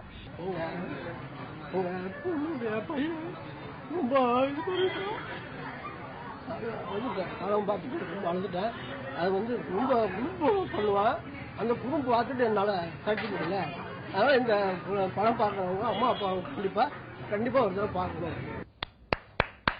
ஸோ எல்லாரும் வந்து நம்ம கேட்ட கமெண்ட்ஸ்ல எல்லாரும் சொன்னது வந்து அவங்க மேலதான் தப்பு, பசங்களோட தப்பு இல்லை அப்படின்றத உணர்ந்ததுக்காகவே ஒரு பெரிய அப்ளாஸ் உங்களுக்கு. இதை விட வந்து ஒரு விஷயத்த வந்து மக்கள்கிட்ட போய் சேர்க்கலாம் அப்படிங்கிற ஒரு மிகப்பெரிய வெற்றியாவே இதை நான் கருதுறேன். அண்ட் மேம், உங்களுடைய பார்வையில வந்து இது மாதிரியான இருக்கிற கிட்ஸை வந்து அந்த பேரண்ட்ஸ் வந்து எந்த மாதிரி பாத்துக்கணும்னு நினைக்கிறீங்க? வேலைக்கு போனாலும் சரி, போகாம வீட்டுல இருக்கிறவங்களும் சரி, அந்த குழந்தைகளோட டைம் ஸ்பெண்ட் பண்ணும்போது அடல்ட் பிஹேவியரை அந்த குழந்தைகள் கிட்ட இருந்து எதிர்பார்க்க கூடாது. அதாவது ஒரு 3 வயசு குழந்தை அதுக்கு உண்டான கியூரியாசிட்டியும் அதற்கு உண்டான தேடுதலும் அது பண்ணும்போது அதை வந்து ஒரு கஷ்டமா சங்கடமா பார்க்காம அதனோட எக்ஸ்ப்ளோரிங்ல அவங்க ஹெல்ப் பண்ணணும். அதே டைம்ல ஸ்ட்ரக்சர்டா டிசிப்ளின் பண்ணணும். இன்னொன்னு அந்த 3 வயசுல இருக்கிற அந்த ஹைப்பர் ஆக்டிவிட்டி தான் ஆயுசு முழுக்க அந்த குழந்தைக்கு இருக்குன்னு சொல்ல முடியாது. வளர வளர அதனுடைய அனுபவங்கள், அந்த touch feeling, speak feeling and தவறு செய்து அந்த பிழையிலிருந்து கற்றுக்கொள்ள, அந்த மாதிரி வரும்போது அந்த ADHDங்கிற இது வந்து தன்னால மறைந்து போகிறதுக்கு நிறைய சாதகங்கள் இருக்கு. இந்த மாதிரி கவுன்சிலிங்க்கு வந்து இதோட வெப்சைட் மேம் யாரை அணுகணும், அவங்க எந்த பிளாட்ஃபார்ம் போய் கேட்கணும்? ஏன்னா இவ்வளவு இன்ஃபர்மேஷன் வேர்ல்ட்ல நம்ம இருக்கிறோம். அப்பவும் வந்து நிறைய பேருக்கு என்ன பண்றது, அடுத்தது எங்க போய் கேட்கறது, யார்கிட்ட போய் அணுகிறதுங்கிறது வந்து பெரிய கேள்விக்குறியா இருக்குது. சென்னையிலேயே அப்படி இருக்குன்னா இன்னும் அடுத்தடுத்த ஊர்களில் பாத்தீங்கன்னா அது பெரிய ஒரு தொல்லையாவே இருக்குது. Very few schools they have counseling people, ஒரு போர்டு வச்சிருக்காங்க, இல்லாட்டி ஒரு சைக்காட்ரிஸ்ட் வந்து கவுன்சிலிங் கொடுக்குறாங்க. மற்ற ஊர்கள்ல மற்ற கிராமத்துல எங்கேயோ இருக்கிறவங்க மேபி இதை பார்த்துட்டு இருக்கலாம். உங்களோட அசோசியேஷன், உங்களோட வெப்சைட் ஏதாவது இருக்கா? How do they approach you? I am not here to promote my organization, but Chennai Counselors Foundation ஒரு ஆர்கனைசேஷன் நாங்க நடத்திருக்கோம். இன்ஃபேக்ட் சார் கூட வந்து ஒரு பேரண்டிங் கார்னிவலுக்கு அவர் வந்து இனாகுரேட் பண்ணினாரு. ஒரு அதுக்காக கேட்டேன். ஏன்னா இவ்வளவு எக்ஸ்பீரியன்ஸ் இருக்கிறவங்க ஒரே பிளாட்ஃபார்ம் இருக்கிறது வந்து ரொம்ப ரேர். அதை பத்தி தெரிஞ்சுச்சுன்னா மேபி யாருக்காவது அது வரவங்களுக்கு யூஸ் ஆகும். இப்போ பார்த்துட்டு இருக்கிறவங்களுக்கு அந்த நான் கேட்ட மாதிரி நீட் தேவையானவங்களுக்கு அது யூஸ் ஆகும். ஸோ அதான் இப்போ கடைசியா பேசும்போது தெரிஞ்சுக்கிறது வந்து மிகப்பெரிய குற்றங்கள் செய்யறது எல்லாமே வந்து குழந்தைகளா இருந்ததுன்னா அதற்கு வந்து மிகப்பெரிய காரணமா பின்னாடி இருக்கிறது பெற்றோர்கள் தான். அவங்களுடைய கவனிப்பும் இந்த படத்துல சொல்ற மாதிரி கெட்ட வார்த்தைகளை பசங்க பேசுறாங்க அப்படின்னா அது கெட்ட வார்த்தைகள் இல்ல, அவங்க கேட்ட வார்த்தைகள்ன்ற மாதிரி மிகப்பெரிய ரெஸ்பான்சிபிலிட்டி வந்து பேரண்ட்ஸ் தான் ஹோல்ட் பண்ணிட்டு இருக்காங்க. ஸோ இந்த நிலையில வந்து பசங்கள் வந்து ரொம்பவே வந்து மந்தமா இருந்தாங்க அப்படின்னா வந்து பசங்க ரொம்ப மந்தமா இருக்காங்க அப்படின்னும் அதை சாந்தமா இருக்காங்கன்னு கூட சொல்லலாம். இந்த மந்தமா இருக்காங்க, சாந்தமா இருக்காங்க, கிளவரா இருக்காங்க, ஷார்ப்பா இருக்காங்க, ரேங்க் கொடுக்கறது எல்லாமே இந்த நம்ம எஜுகேஷன் சிஸ்டம் பயன்படுத்தி தான் இருக்கு. So we'd like to welcome educationist Mrs Malathi. வணக்கம். சூர்யா சார் இருக்காரு, பண்டராஜ் சார் இருக்காருன்னு சொல்லக்கூடாது. உண்மையிலேயே எஜுகேஷனிஸ்டா படம் எப்படி இருந்தது? மனம் திறந்த பாராட்டுக்கள் உங்க 2 பேருக்குமே. இப்படி ஒரு படம் வந்து தமிழ்ல வெளிவந்திருக்கு, அதுவும் வந்து இவ்வளவு ஒரு இடைவெளிக்கு அப்புறம். ஏன்னா நம்ம வந்து சைல்டு சென்டர்டு பத்தி எப்பவுமே பேசுவோம். நான் மீடியால ஒவ்வொரு வாட்டியும் பேசும்போது நான் சொல்லுவேன், நம்ம குழந்தைகளுக்கான ஒரு அவங்களுக்கு ஏற்ற சூழ்நிலையை நம்ம உருவாக்கியே தரல அப்படின்னு சொல்லுவோம். ஏன்னா அவங்களுக்கான ஒரு விளையாட்டு இடமோ இல்ல அவர்களுக்கான ஒரு பொழுதுபோக்கு அம்சமோ எதுவுமே இல்லாம எப்பவுமே அதுல ஒரு அடல்ட் கண்டென்ட் இருந்துகிட்டே இருக்கும். ஆனால் இந்த ஒரு படத்துல துளி கூட ஒரு அடல்ட் கண்டென்ட் இல்லாமல் குழந்தைகள் அனைவரும் சந்தோஷமா பாக்குற மாதிரி அவர்கள் சம்பந்தப்பட்ட விஷயம், குடும்பம் சம்பந்தப்பட்ட விஷயம். சோ இந்த மாதிரி ஒரு படம் வந்ததுக்கு ரொம்ப சந்தோஷம் சார். உங்ககிட்ட கேட்க நினைக்கிறது என்னன்னா, நம்ம எஜுகேஷன் சிஸ்டம் வந்து நீங்க எப்படி ஃபீல் பண்றீங்க? எஜுகேஷன் சிஸ்டம் சரியா இருக்குன்னு நினைக்கிறீங்களா? ஒரு 5 வருஷம் PhD பண்றாங்க அப்படின்னா வந்து அவங்களுக்கு தகுதியான வேலை கூட கிடைக்க மாட்டேங்குது. சோ எங்க வேலை கிடைக்குதோ, எது படிச்சா இது கிடைக்குதோ அதுக்கு நோக்கி தான் போயிட்டு இருக்காங்க இல்லையா. ஒரு ரிசர்ச்காகவோ ஒரு அடுத்த டெக்னாலஜிக்காகவோ அந்த மாதிரியான விஷயங்களுக்கு வந்து ஒர்க் நடக்க மாட்டேங்குது அப்படிங்கிற ஒரு குற்ற அங்கங்க சொல்லிட்டு தான் இருக்காங்க. So we have to rethink. Options இருக்குது. நம்மளோட குழந்தைகளை எந்த மாதிரியான பள்ளிக்கூடத்துக்கு, எந்த மாதிரியான என்வாயர்மெண்ட்டுக்கு நம்ம எடுத்துட்டு போகணும் அப்படிங்கிறது நம்ம கிட்ட சாய்ஸ் இருக்கு. அது பேரண்ட்ஸ் அதே கோயிங் பை தட் அப்படிங்கறது நம்ம யோசிச்சுக்கணும். ADHD நம்ம அதை முன் வச்சாலுமே வந்து அதற்கு பின்னாடி நம்ம பேக் போன் நம்ம கதையில டிராவல் ஆகிறது வந்து எஜுகேஷன் சிஸ்டம். அதை நோக்கி தான் வந்து இந்த பிரச்சனைகள், அதுக்கப்புறம் தான் நமக்கு வந்து ஒரு உளவியல் நிபுணர் ஒருத்தர் தேவைப்படுறாங்க. எல்லாமே அதுக்கு அப்புறம் தான் இருந்துகிட்டு இருக்கு. இந்த சிஸ்டம்னால தான் இந்த இத்தனை பிரச்சனைகள் வருது அப்படின்ற மாதிரி யோசிக்கிறீங்களா? நெஞ்சில் அடிச்சு தானே பொட்டமான பண்ணிருக்கோம். இல்லைன்னா இங்க குத்தி குத்தி குத்தி அப்படித்தான் நம்மளுடைய கல்வி முறைகள் எல்லாமே இருக்கு. சார் சொன்னது மாதிரி குழந்தைகளுக்கு வந்து பிடிச்ச மாதிரி கல்வி இருக்கணும். அதாவது இப்ப எல்லாமே படிக்கிறது மட்டும்தான். அதுல ரொம்ப விஷயங்கள் சொல்லியிருப்போம். இன்னைக்கு வந்து எல்லா டைலாக்கே சொல்லியிருப்போம். இன்னைக்கு வந்து பள்ளிக்கூடங்கள் எல்லாருமே வந்து பரீட்சை எழுதத்தான் கத்துக் கொடுக்குறோம், பாடம் எழுத கத்துக் கொடுக்கல, பரீட்சை எழுதத்தான் சொல்லி கொடுக்குறோம் அப்படிங்க. அப்படிதான் நம்ம வந்து என்னன்னா ரேங்க் அந்த இதுலதான் அதுங்கும் போது கிரேடு A கிரேடு வாங்குதா, A+ வாங்குதா, B கிரேடு அந்த ப்ராக்ரஸ் ரிப்போர்ட் வந்துச்சுனாவே குடுக்குறாங்கனவே குழந்தைகள் எல்லாம் பதட்டம் வந்து அங்க வந்து ADHD இல்ல பல ABCD A to Z வரைக்கும் வர்றதுக்கான இது இருக்குது. அந்த ரேங்க் சிஸ்டமே அதான் சார் சொல்வார்ல என்கிட்ட அது ராங். அந்த மாதிரியான இது இருக்குது. என்ன மாதிரியான ஒரு மாற்றம் வந்து உண்மையிலேயே இங்க பண்ணணும்னு நினைக்கிறீங்க? பள்ளிக்கூடங்கள் எங்கேயோ நம்ம வந்து ஒரு தவறு நிகழ்ந்துருச்சு, எங்கேயோ நம்ம சிஸ்டம்ல ஒரு பெரிய தவறு வந்துருச்சு. அந்த தவறுல என்ன ஆயிடுச்சுன்னா நமக்கு மார்க் மட்டும்தான். இப்ப ஏதாவது கட் பண்ணணும் அப்படின்னா முதல்ல PT பீரியட் தான் கட் பண்றாங்க. அது 10th 12th அந்த PT பீரியடே கிடையாது. ஆனா அந்த அடலசன்ட் ஏஜுக்கு அந்த விளையாட்டு அப்படின்றது ரொம்ப முக்கியம். ஏன்னா அதுதான் வந்து பாசிட்டிவா சேனலைஸ் பண்ணும். இன்னைக்கு நிறைய நெகட்டிவ் டிஸ்ட்ராக்ஷன் தாட்ஸ் ஏன் சில்ட்ரனுக்கு வருது அப்படின்னா ஏன்னா அவங்களுக்கு போதிய அளவுல அந்த ஹார்மோன்ஸ் வந்து it is not getting channelized properly. So இதெல்லாம் பேசிக் ரீசன்ஸ். இது வந்து ரொம்ப அழகா வெளிக்கொண்டு வந்தார். மேல் அயல் நாடுகள்லாம் பாத்தீங்க அப்படின்னா வந்து அங்க வந்து ஒரு 20ல இருந்து 30 பேர் தான் ஒரு கிளாஸுக்கு, இங்க ஒரு 50ல இருந்து 60 பேர் இருந்துகிட்டு இருக்காங்க. அங்க எல்லாமே வந்து கவர்மெண்ட் பப்ளிக் ஸ்கூல் தான் அங்க எல்லாருமே லீட் பண்ணிட்டு இருக்காங்க. இங்க நம்ம இருக்கிறது எல்லாமே பாத்தீங்கன்னா பிரைவேடைசேஷன்ல தான் இருந்துகிட்டு இருக்கு. நம்மளுடைய எஜுகேஷன் சிஸ்டம்லயே வந்து ஒரு சேஞ்ச் இருந்துகிட்டு இருக்கு. இது மாதிரியான பல டிராபேக்ஸ் இருக்கு, பல விஷயங்கள் இருந்துகிட்டு இருக்கு. உங்ககிட்ட கேட்க நினைக்கிறது, சிலபஸ்ல சேஞ்ச் இருக்கணும்னு நினைக்கிறீங்களா இல்ல நம்ம ஸ்டடி சிஸ்டம்லயே சேஞ்ச் இருக்கணும்னு நினைக்கிறீங்க? இல்ல ஆக்சுவலா வந்து நம்மளுடைய சிலபஸ் எல்லாம் சிறந்ததுதான், நம்மளுடைய சிஸ்டமும் சிறந்ததுதான். நான் சொன்ன மாதிரி நம்மளுடைய வழிமுறையில தான் எங்கேயோ தப்பாயிட்டோம். ஏன்னா வந்து ஒரு நல்ல ஆசிரியர்களை நம்ம வந்து அட்ராக்ட் பண்ண இந்த ப்ரொஃபஷன் வந்து தவறிடுச்சு. சோ அந்த ஒரு டீச்சர்ஸ் கிட்ட தான் இருக்கு, அவங்க உருவாக்குறதுல எல்லாமே வந்து ஒரு டீச்சர் கிட்ட தான் இருக்கு. கண்டிப்பா. ஏன்னா நீங்க பாத்தீங்கன்னா எந்த டீச்சருமே they only have a professional approach. So இந்த அப்ரோச் மாறிச்சு, அவங்களுக்கான ட்ரைனிங் மாறிச்சுனாலே ஒரு பெரிய மாற்றம் நம்ம கொண்டு வரலாம். சோ இது மாதிரி மாற்றங்கள் வந்து நிகழணும் அப்படின்ற ஒரு ஆசை. அதுக்கு ஒரு அடிகோல் தான் இந்த படம். நிஜமாவே உண்மையாகவே சொல்லலாம். இந்த படத்தை பார்த்துட்டு மாறி இருக்கவங்க, அவங்களுக்குள்ள ஒரு மாற்றத்தை கொண்டு வந்திருக்கவங்க சில விஷயங்கள் பேசியிருக்காங்க, பார்க்கலாமா? அடிக்கடி அவன் மேல கோவப்படுவேன், கண்டிப்பா படிக்கணும் சொல்லிட்டே இருப்பேன். நான் இனிமேல இருந்து அந்த மாதிரி சொல்லக்கூடாதுன்னு நினைச்சேன். செவத்துல இருக்கிற பழக்கம் எனக்கு பிடிக்காதது. ஆனா அந்த படம் பார்த்த அப்புறம் இனி அது தப்பு இல்லைன்னு தோணுது. டோன் உயர்த்தி பேசி நம்ம எப்படி பேசுறோமோ அதே மாதிரி குழந்தைங்களும் பேசுதுங்கிறத நான் தெரிஞ்சுக்கிட்டேன். கொஞ்சம் கோவப்பட்டு நம்ம எப்படி பேசுறோமோ நம்மளோட ஸ்லாங்லயே அந்த குழந்தைங்களும் அதே பேசுது. சோ அதெல்லாம் அந்த குழந்தைங்க முன்னாடி செய்யவே கூடாது. இந்த மாதிரி ஸ்கூல் பார்த்து சேர்த்தணும். நாமளும் இந்த மாதிரி இது முயற்சி பண்ணணும். அடுத்தது வந்து பிரெக்னெண்டா இருக்கிறவங்க இப்படி எல்லாம் வயிற்றுல இருக்கும் போதே குழந்தைய வளர்த்த முடியும் அப்படின்றதுக்கு ஒரு நல்லா சொல்லியிருக்காங்க. என் பையன் கொஞ்சம் ஹைப்பர் ஆக்டிவ் நினைச்சிட்டு இருந்தேன்.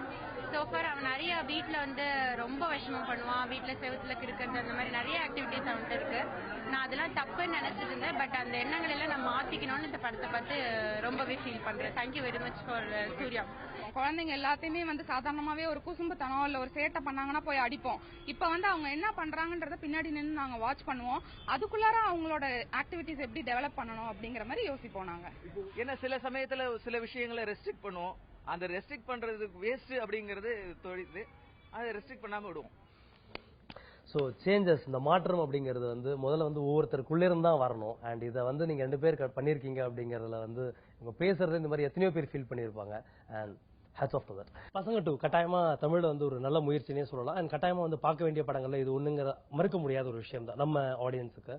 பட் ஆனாலும் இது மாதிரியான படங்கள் வந்து பாலிவுட்ல ஆல்ரெடி வந்திருக்கு. என் தாரே ஜமீன் பர் அப்படின்ற படமே வந்து கிட்டத்தட்ட இது மாதிரியான ஒரு விஷயங்கள் தான் இருக்கு. நம்ம அந்த போர்ட் சீனை மேட்ச் பண்ணும்போதும் கிட்டத்தட்ட பார்க்கும்போது இது தாரே ஜமீன் பர் ஃபீல் வந்துருமோ அப்படின்னு நினைக்கிறவங்களுக்கு நீங்க என்ன சொல்ல விரும்புறீங்க? இல்ல ரொம்ப பேர் விமர்சனம் பண்ணியிருந்தாங்க. இது தாரே ஜமீன்பருடைய இன்ஸ்பிரேஷன் அப்படின்னு சொல்லியிருந்தாங்க. ஏன்னா நான் வந்து இன்ஸ்பயர்டு பை தாரே ஜமீன்பர் போற்றவா அப்படின்னு சொல்லிட்டு அஞ்சலி அப்படின்னு போற்றவா ஃபில்ம் ஆஃப் ரபி அப்படின்னு போட்டு அஞ்சலி தாரே ஜமீன் போற்றவானே கேட்டேன்.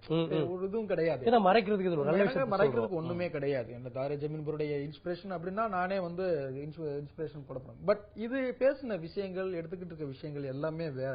நம்ம கல்வி முறை எப்படி இருக்கு, குழந்தைகளை நம்ம எப்படி வளர்க்கணும், குழந்தைகளை வந்து பெற்றோர்கள் எப்படி இருக்கணும், அதெல்லாம் அதுல சொல்லவே இல்ல. டிஸ்லெக்சியாவை பத்தியான ஒரு மேட்ரு, கற்றல் குறைபாடு உள்ள குழந்தையை கொண்ட எப்படி நிறுத்துறாங்கிறது மட்டும்தான் அந்த படம் பேச்சு வச்சு. நம்ம படம் வந்து கற்றல் குறைபாடு பத்தி நம்ம பேசவே இல்லை. கல்வி முறைகளை பத்தி பேசியிருக்கோம், பேரண்ட்ஸை பத்தி பேசியிருக்கோம், இன்றைய குழந்தைகளுடைய உலகம் எப்படி இருக்கு, அவங்க என்ன எதிர்பார்க்கிறாங்கன்னு சொல்லியிருக்கோம்.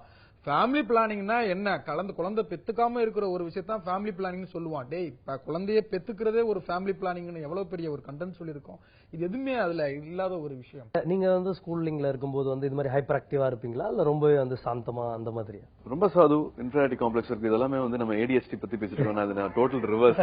இது எல்லாம் இருந்தோம், அப்பா அம்மா இருந்தோம், வீட்டுல வந்து கார்த்தியனோட கான்ட்ராஸ்ட் கேரக்டர், அவனை சுத்தி ஒரு 50 பேர் இருப்பாங்க, 50 பேர் அவனால சிரிக்க வைக்க முடியும். அதே அப்பா அம்மா தான் என்ன வளர்த்தாங்க. பட் நான் வந்து என்ன யாருக்குமே பிடிக்கல, நான் இந்த உலகத்துல பிறந்ததே தப்பு, அந்த மாதிரி திங்க் பண்ற கேரக்டர் நான். சோ ஒரே வீட்டுல வந்து கண்டிப்பாக வேற வேற கேரக்டர்ஸ், சம் இன்பார்ன் கேரக்டர்ஸ் நிச்சயமாக ஒரு குழந்தைக்கும் இருக்கும். சிலது வந்து மிரர் மாதிரி வெளியில யாரு பாக்குறோமோ, வெளியில இன்னொருத்தங்களுக்கு தம்பிக்கு நிறைய அக்கறை கொடுக்குறாங்க, அவனை வந்து கொஞ்சறாங்க, அவன் நல்லா சிரிக்கிறான், எனக்கு வந்து சந்தோஷமா இருக்க முடியல. எனக்கு 100 காரணம், சந்தோஷமான காரணம் இருந்தாலும் ஒரு சோகமான விஷயம் தான் நான் அதை பிடிச்சா தொங்கிட்டு இருப்பேன். So every kid is very very different. இல்ல அதுதான் இப்போ வந்து இப்போ நீங்க அதை எப்படி ஓவர் கம் பண்ணீங்க அப்படிங்கறத சொன்னீங்கன்னா இது மாதிரி நிறைய பேருக்கு ஒரு தைரியம் கொடுத்தாங்க, கான்பிடன்ஸ் கொடுத்தாங்க.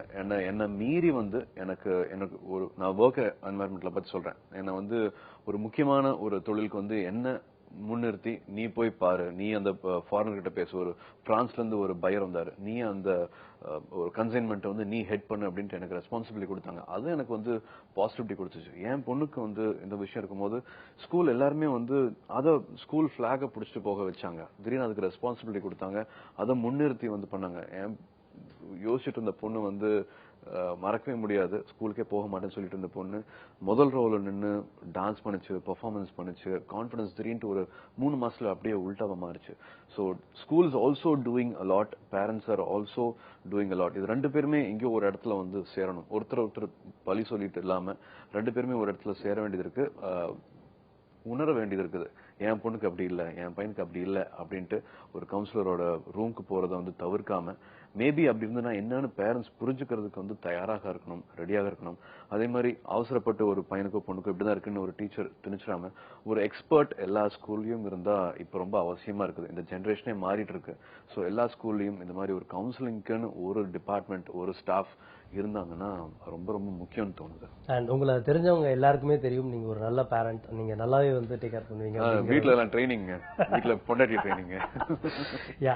அண்ட் சோ இந்த படம் வந்து நீங்க கேட்டதுக்கு அப்புறமாவோ இல்ல செஞ்சு முடிச்சதுக்கு அப்புறம் இல்ல தியேட்டர்ல பார்த்ததுக்கு அப்புறமா ஹானஸ்டா ஒரு மாற்றம் வந்து இந்த இதே நம்ம இருந்தாலும் மாத்தி இருக்கணும் அப்படின்னு நினைச்ச ஒரு விஷயம் சொல்லுங்க. நம்ம போனை வச்சிருக்கலாம், போன் நம்மள வைக்க கூடாதுங்கிறதா. So I've been always on phone. ஆமா, ஏன்னா மேபி ஒரு 4-5 ஆபீசஸ் இருக்கு, நான் ஆபீஸ் போய் உட்கார்றது கிடையாது. எல்லா இன்ஸ்ட்ரக்ஷனுமே வந்து மெயில்ல, மெசேஜ்ல, வாட்ஸ்அப்ல அப்டேட் பண்றது எல்லாமே வந்து போன் தான் என்னோட ஆபீஸ் மாதிரி. சோ என்னதான் இருந்தாலும் வீட்டு ஸ்டெப் எடுத்து வச்சுக்கணும். கதவு திறந்து வீட்டுக்கு வந்ததுக்கு அப்புறமா போனை ஒரு இடத்துல வைக்கணும், கையில வச்சிருக்க கூடாது. நம்ம போன் வச்சிட்டு இருக்கலாம், போன் நம்மள வச்சிருக்க கூடாது. பிந்து மாதிரியோட பேராவர கார்த்திக் அவருடைய அந்த சீன் வந்து லைட்டா இங்க எடுத்து வச்சிட்டீங்களோ? யாருன்னு இல்ல, நானும் உள்ளுக்கு இருக்கிறேன். ரொம்ப அப்பாக்கள் இன்னைக்கு அதுதானே பண்ணிட்டு இருக்கேன். நானே படத்துல வந்து பயங்கரமா பண்ணிருக்கேன். பட் எனக்கே குடும்பத்துல ப்ராப்ளம் இருக்கும். அந்த போன் தான் போகும்போதே போன்ல பேசிக்கிட்டே கதவை திறக்கும் போதே கடுப்பாயிடுவாங்க. இதெல்லாம் அடுத்து இப்ப உங்ககிட்ட அதே கேள்விதான். நீங்க இந்த படம் ஆரம்பிக்கும் போதும் சரி, முடிச்சதுக்கு அப்புறம் சரி, இப்போ இந்த ரெஸ்பான்ஸ் பார்க்கும்போது இன்னும் ஒரு விஷயம் நம்ம சரியில்லை, நம்ம மாறணும் இல்ல மாத்திக்கணும்னு நினைச்ச ஒரு விஷயம் ஏதாவது இருக்கா? உங்களையே தாக்குன ஒரு விஷயம்? அதான் படம் பார்த்து பண்ணிக்கிட்டு இருக்கும்போது, படம் பார்த்துக்கிட்டு இருக்கும்போது நம்மளும் இந்த சில விஷயங்கள் பேரண்டா இருக்கும்போது ஒரு அப்பாவா நானும் கணவனா நானும் இறம்ப தவறு பண்ணிட்டு இருக்கேன். என்ன வீட்டுக்கு நேரத்துக்கு போகாதது, ஞாயிற்றுக்கிழமை கூட வீட்டுல இருக்காதது, வேகமே அது மண்டே மாதிரி புறப்பட்டு இருப்பேன். ஐயோ டைம் ஆயிடுச்சு இன்னைக்கு சண்டே அப்படிம்பாங்க, அது மண்டே லட்ஸ் மாதிரி இருக்கும். சரி இல்லம்மா நாளைக்கு மதியமே வந்துருவேன் அப்படின்ட்டு போவேன். ஆனா அன்னைக்கு நைட்டு 11 மணி 12 மணி தான் போவான். சோ அவங்க அந்த பிந்து மாதவுடைய ஃபீல் தான் என் ஒய்ஃபுடைய ஃபீல் சொல்லலாம். எல்லாம் நம்ம வீட்டுல இருந்து சொல்றதுதான் சொல்றது நமக்கு நடக்கிறது. என்னன்னா ஒரு 17 நம்ம என்ன நினைப்போம்னா ஒரு 17 வருஷம் இந்த இடத்துக்காக கஷ்டப்பட்டிருக்கோம் அப்படிங்கிறது நம்மளுடைய பாயிண்ட் ஆஃப் வியூல கரெக்டா இருக்குது. ஆனா உன்னைத்தர நம்பி நான் வந்திருக்கேன், எவ்வளவு பெரிய டைரக்டராரு, பட் உன்னை நம்பி நான் எங்களுக்கு வேற என்ன உலகம், நீயும் என் குழந்தையும் தானே, அந்த குழந்தைக்கும் எனக்கு நீ ஏன் டைம் ஒதுக்க மாட்டேற அப்படிங்கிறது அவங்களுடைய கேள்வி. அதுதான். சோ நானும் தவறு பண்றேன். நானும் இனிமே நேரத்துக்கு ஒரு கார்பரேட் கம்பெனி மாதிரி 9 to 6 அந்த மாதிரி ட்ரை பண்ணனா பதிவு செய்யறதெல்லாம். சோ நீங்க வெளியில வந்து ஒரு பெரிய ஸ்டார்னால வீட்டுல பசங்களுக்கு நீங்க ஒரு பேரண்ட் ஒரு டேட் தான். அவங்க ஏதாவது ஒரு விஷயத்த போங்கப்பா இப்படி பண்ணாதீங்க அப்படின்ற மாதிரி ஏதாவது இருக்கா? டெய்லி நடக்கும். அசிங்கப்படுத்துவாங்க. மதிக்கிறதே இல்லையா வீட்டுல? என் பையன் ஆபீஸ்க்கே வருவான், அசிங்கப்படுத்திட்டு போயிடுவான். அதுக்காகவே ரொம்ப எனக்கு வரணுமாடா அப்படின்னா அப்பப்பா அப்படின்னு போயிட்டே இருப்பான். கடைசியா சொன்னது வந்து நான் போன்ல இருந்ததுக்கு அப்புறமா என் பையன் வந்து சொன்னேன், 5 வயசு தான் ஆச்சு, அவன் வந்து சொல்றான், பொண்ணு தான் சேர்ந்து இருந்தது, ஏன் போன்லயே இருக்கிறப்ப இல்லப்பா நான் வந்து டெல்லியில வந்து ஒருத்தங்களுக்கு அவசியமா கொடுக்கணும், மெட்ராஸ்ல ஒரு ஆபீஸ் இருக்கு, பாம்பேல ஒரு ஆபீஸ் இருக்குது, இவங்களுக்கு எல்லாம் நான் வந்து அர்ஜென்ட்டா நான் இன்ஸ்ட்ரக்ஷன் கொடுத்தாகணும், இல்லாட்டி தப்பாயிரும் அப்படின்னு சொன்னேன். நீ மட்டும் என்ன இவ்வளவு பிஸியா இருக்கிற, அம்மா கூட தான் ஷீ டெட் 36 வயது இல்லையா, she is not busy, why are you so busy அப்படின்னு அப்படியே படலில் அடிச்ச மாதிரி அப்படின்னு. டைம் மேனேஜ்மெண்ட் தான். ஒரு எடுத்துக்கிட்டோம்னா ஒரு வேலையை ரொம்ப இழுத்துட்டு ஒரு 1 hourல பண்ணி முடிச்சுட்டு குழந்தைங்களோட இருக்கிறது ரொம்ப முக்கியம் அப்படிங்கிறது பட்டது. நான் திரும்பி சொல்லியிருக்கேன், 8 வயசுக்குள்ள இருக்கிறதா வந்து ரொம்ப முக்கியமான நாட்கள். அவங்களுக்கு 10 வயசு 12 வயசுக்கு மேல கூப்பிட்டாங்க கூட மடியில் வந்து உட்கார போறது கிடையாது. ஸோ 8 இயர்ஸ்க்குள்ள வந்து எவ்வளவு தூரம் நம்ம அவங்க கூட டைம் ஸ்பெண்ட் பண்றோம் அப்படிங்கிறது ரொம்ப அவசியமாப்படுது. நானும் தப்பு பண்றேன், நானும் திருந்துறேன். அப்படிதான் தப்பு பண்ணிட்டு இருந்தீங்கன்னா திருந்தப்பா. கண்டிப்பா இந்த படம் என்னையே திருத்திருக்கு. என் வீடு மாதிரியே இருக்காது. 200 பேர் வந்த உடனே பணம் சம்பாதிக்கிற பணத்தெல்லாம் எங்க வச்சிருக்கீங்க அப்படிம்பாங்க. ஏன்னா வீடு அவ்வளவு இதுவா இருக்கும், விளையாட்டு பொருள் உடஞ்சு கிடக்கும். சோபாவெல்லாம் என் பையன் ஒருத்தன் இப்பதான் 3 வயசு அது ஓட்ட போட்டு அதுக்குள்ள பென்சில் பேனெல்லாம் அண்ணனெல்லாம் திருடி அதுக்குள்ள போடுவான். அதுக்கப்புறம் அதுக்குள்ள கையை விட்டு எடுத்து பாக்குறது அவனுக்கு ஒரு சந்தோஷம். சோபாலாம் கிழிஞ்சு போய் கிடக்கும். அது பார்க்க காசு இல்லாத மாதிரி இருக்கும். பட் அது எத்தனை நாளைக்கு இதுவும் கிட்டத்தட்ட இப்ப ஆஃப் இயர் லீவுக்கு ஒரு இந்த மலை இதுல வந்து ஊருக்கு போயிருந்தாங்க ஒரு 10-15 நாள். நான் மட்டும் இங்க எனக்கு ஒர்க்கு பசங்கிட்டு ஒர்க் போனதுனால பட் அந்த ஓவியம்ல என்னை பார்த்து பேசுறது மாதிரி இருக்கு. நான் எதுக்காக என் பையனை கிறுக்க விட்டேன் அப்படின்னா, ஒவ்வொரு கிறுக்கல் இருந்தும் ஒரு பிக்காசோ உருவாகிறான் அப்படின்னு ஒரு பொன்மொழி படிச்சிருந்தேன். சரி இவன் ஒரு நல்ல பெரிய ஆர்டிஸ்டா வரலாம், என்ன வேணாலும் வரலாம் அப்படிங்கிற அந்த கிறுக்கல் பார்க்கும்போதே இதுவா இருக்கு. Very nice, very nice. எனக்கு தெரிஞ்சு இதுக்கப்புறம் எல்லா வீடுமே வந்து டிசைனிங் இன்டீரியர் டிசைன்ஸ் அப்படிங்கிறது கிறுக்கங்களா தான் இருக்கும். ஜூனியர்ஸ் படம் பார்த்துட்டாங்களா, என்ன சொன்னாங்க பார்த்துட்டு? இல்லதான் அவங்களுக்கு வந்து என் கேரக்டரோட முனிஷ்காந்த் கேரக்டர் தான் ரொம்ப பிடிச்சிருந்தது. அந்த கேரக்டர் நீங்க பண்ணிருக்கலாமே அப்படின்னு சொன்னாங்க. So everybody like it. அப்பா அம்மா எல்லாருமே நான் ஏற்கனவே சொல்லிட்டு இருந்தேன், அப்பா வந்து ரொம்ப ரொம்ப சந்தோஷப்பட்டாங்க, பெருமைப்பட்டாங்க. 2Dல பாண்டியராஜன் சார் கூட சேர்ந்து இந்த மாதிரி ஒரு படம் பண்ணது வந்து ஒரு பெரிய பிளஸிங் தான் அப்படிங்கிற மாதிரி அப்பா சொன்னாங்க. அம்மா இது சொல்லல, பட் அம்மா கூட படம் பார்த்துட்டு நான் வந்து அம்மா இது வரைக்கும் நான் கைத்தட்டி எல்லாம் பார்த்ததுல படம் பார்க்கும்போது முதல் வாட்டி அம்மா கைத்தட்டி படம் பார்த்து நான் பார்த்தேன். ரிமெம்பரன்ஸ் கொடுத்தாங்களா ஏதாவது நீங்க வளரும் போது உங்களுக்கு கொடுத்த ஃப்ரீடத்தை பத்தியோ இல்ல நீங்க உங்களை வளர்க்கும் போது இருந்த விஷயம் நீங்க பண்ண அம்மா கொஞ்சம் எக்ஸ்பிரஷன் ரொம்ப கம்மி தான், ரொம்ப அதிகமா எக்ஸ்பிரஸ் பண்ண மாட்டாங்க. பட் இந்த தியேட்டர் ரியாக்ஷன் கேட்கும்போது எனக்கு ரொம்ப சந்தோஷமா இருந்தது. அதே மாதிரி தான் ஜோ ரொம்ப திருப்தியா இருந்தாங்க, ரொம்ப சந்தோஷப்பட்டாங்க. 2வது படம் இதே மாதிரி ரொம்ப அழகா அமைச்சது வந்து ரொம்பவே சந்தோஷப்பட்டாங்க. Everywhere we all felt it's a blessing. Definitely family எல்லாருமே ரொம்ப பெருமையா இருக்கும் பாண்டியராஜ் சார்னால. உங்களோட ஒரு செல்ஃப் ரியலைசேஷன் மூமெண்ட் என்ன சொல்லுவீங்க? இந்த படமே ஒரு நல்ல செல்ஃப் ரியலைசேஷன், சைல்ட்ஹுட் லைஃப் கிடைச்சது மறுபடியும். மேம் இவ்வளவு நேரம் உங்க எல்லார்ட்டையும் பேசிட்டு இருந்த போது நீங்க அப்சர்வ் பண்ணணும் தான் வெயிட் பண்ணிட்டு இருந்தோம். இதுல ஒன் லைனா வந்து இப்போ இந்த விஷயம் மாறதுக்கு என்ன பண்ணலாம் நினைக்கிறீங்க? So இது ஒன் லைனர் என்னன்னா, to be a happy, to see the happy children வந்து we have to be happy parents. முக்கியமானது அதுதான். And thanks for your timing. And இந்த படம் வந்து மிகப்பெரிய அளவு சக்சஸ் ஆகணும் அப்படின்னு உங்க எல்லாருக்கும் வாழ்த்துறோம். And wishing you all a happy new year 2016. அநேகமா இந்த ஆண்டு வந்து உங்களுடைய ஒரு மிக சிறப்பான ஆண்டா இருக்கும் அப்படின்னு சொல்லி கடவுள்கிட்ட வேண்டிக்கிறோம். ரொம்ப நன்றி. தந்தி டிவிக்கும் வந்து இவ்வளவு முயற்சி எடுத்துட்டு இவ்வளவு அழகான பிளாட்ஃபார்ம் கொடுத்த உங்க எல்லாத்துக்குமே வந்து நான் நன்றி சொல்லணும். இது வெறும் ஸ்டுடியோல வந்துட்டு ஒரு இன்டர்வியூவா மட்டும் போகாம இதுக்காக நீங்க ஏகப்பட்ட விஷயங்கள் பண்ணிருக்கீங்க, லைவா போய் கவர் பண்ணிருக்கீங்க, அவங்களோட லைவ் ஃபீட்பேக்ஸ் எங்களுக்கு பாக்குறதுக்கு வந்து உதவி செஞ்சிருக்கீங்க. நிச்சயமாக இந்த ப்ரோக்ராம் படத்துக்கும் இந்த எந்த காரணத்துக்காக எடுத்தோமோ அதை இன்னும் அழகுபடுத்துற மாதிரியான ஒரு ப்ரோக்ராமா தந்தி டிவியில் இருக்கிற அத்தனை பேருமே பண்ணி கொடுத்துருக்கீங்க. வியூவர்ஸ் எல்லாருக்குமே ரொம்ப ரொம்ப நன்றி. இந்த படத்துக்கு நீங்க கொடுத்த மரியாதைக்கு வந்து ரொம்ப ரொம்ப நன்றி. And of course wishing you all very very happy new year. மனமார்ந்த புத்தாண்டு வாழ்த்துக்கள். எல்லா கனவும் நனவாகட்டும்.